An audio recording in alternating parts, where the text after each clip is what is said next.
Stand के जैव प्रक्रम के अंतर्गत वहन में मानव हृदय के बारे में मैं आज आपको बताने जा रहा हूँ। देखिए, मानव हृदय क्या है।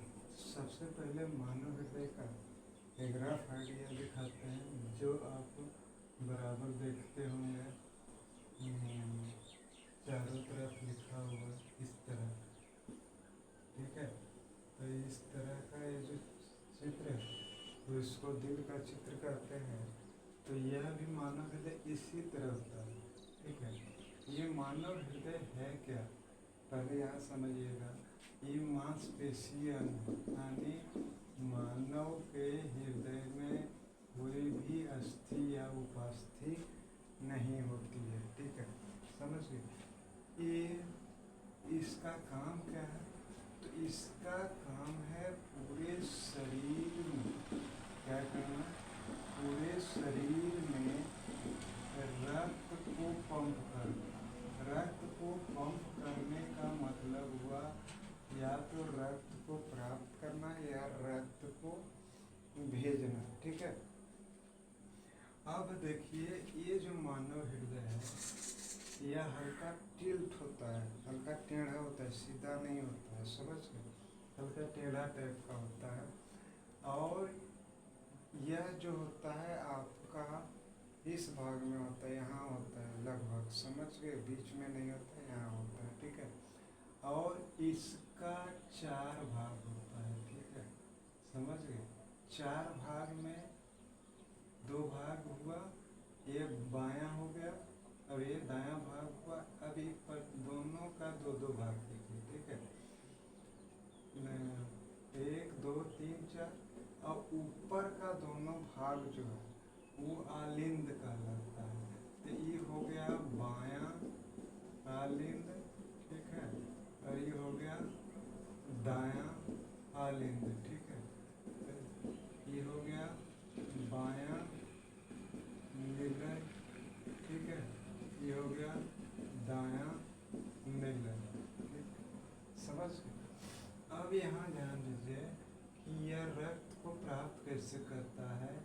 तो बायां आलिंद में पूरे शरीर, ये महाशिरा है, ठीक है, यह महाशिरा, पूरे शरीर से अशुद्ध रक्त बायां आलिंद में आता है, ठीक है। और जो बायां आलिंद, यहाँ ध्यान दीजिएगा, इसमें भी छेद होता है, ठीक है, यहाँ से भी छेद होता है, ठीक है। और यहाँ तो आपका फेफड़ा होता है, ठीक है।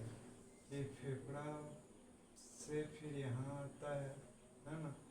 फिर यहाँ भी छेद होता है और यहाँ महाधमनी होता है। अब इसके कार्य विधि को समझें कि पूरे शरीर से जो अशुद्ध रक्त है वो महाशिरा से होकर के बायां आलिंद में प्रवेश करता है, ठीक है, जिसमें कार्बन डाइऑक्साइड ये सब अधिक मात्रा में हो। अब यह सिकुड़ता है, सिकुड़ने से प्रेशर बनता है और इस वाल्व के द्वारा वह बायां निलय में प्रवेश करता है, ठीक है।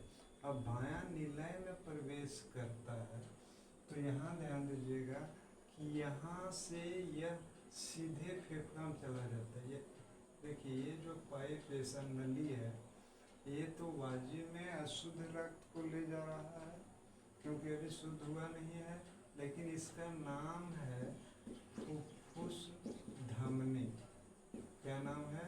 फुफ्फुस धमनी। यानी यहाँ से जो कुछ शुद्ध होगा वो फेफड़ा में जाता है, फेफड़ा में ऑक्सीजन से पूरित होता है, ऑक्सीजन से भरता है। जब ऑक्सीजन से यह ब्लड भर जाता है, खून भर जाता है, तब फुफ्फुस शिरा, ये भी उल्टा नाम है, याद रखिए, ये फुफ्फुस शिरा से जाके दायां निलय में प्रवेश करता है।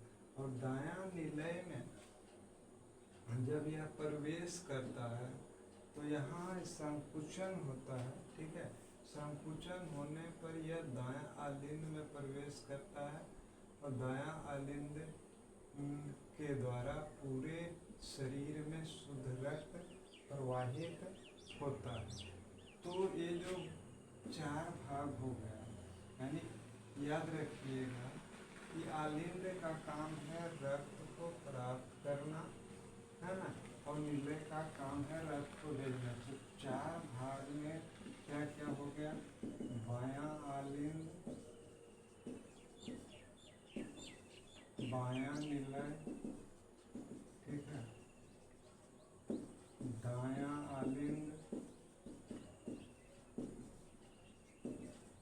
और दायां निलय, ठीक है।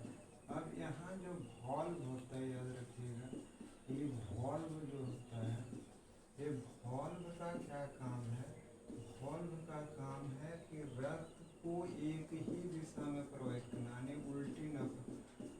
उल्टी प्रवाहित नहीं होने लगे, यहाँ से यहाँ नहीं आना, यहाँ गया तो यहाँ से यहाँ नहीं आने लगे, रक्त को एक ही दिशा में प्रवाहित करना, ठीक है। तो इस तरह खून जो होता है, एक बार आप समझाते हैं, बायां आलिंद से बायां निलय में जाता है, बायां निलय से फेफड़ा में जाता है, फेफड़ा से दायां निलय में आता है, दायां निलय से दायां निलय में महाधमनी में। अब देखिए आपका हृदय जो धड़कता रहता है न, हृदय का धड़कना जो है, यह जिसको हम लोग कहते हैं हृदय स्पंद, है ना, यह हृदय स्पंद क्या होता है कि आपका ये आलिंद और निलय का जो लगातार क्रमिक रूप से आलिंद और निलय का, आलिंद और निलय का प्रसार एवं संकुचन, यानी फैलने एवं सिकुड़ने की जो नियमित गति होती है, उसी के कारण जो होता है वह हृदय स्पंद होता है। जनरल रूप में हृदय का स्पंद जो है वह क्या होता है, 72 से 80 बार होता है। बच्चों में यह बहुत अधिक होता है, ठीक है। और विशेष मैं अब अगले वीडियो में बताऊंगा। मानव बहन का दूसरा है, प्लीज़ देखिए, लाइक और सब्सक्राइब।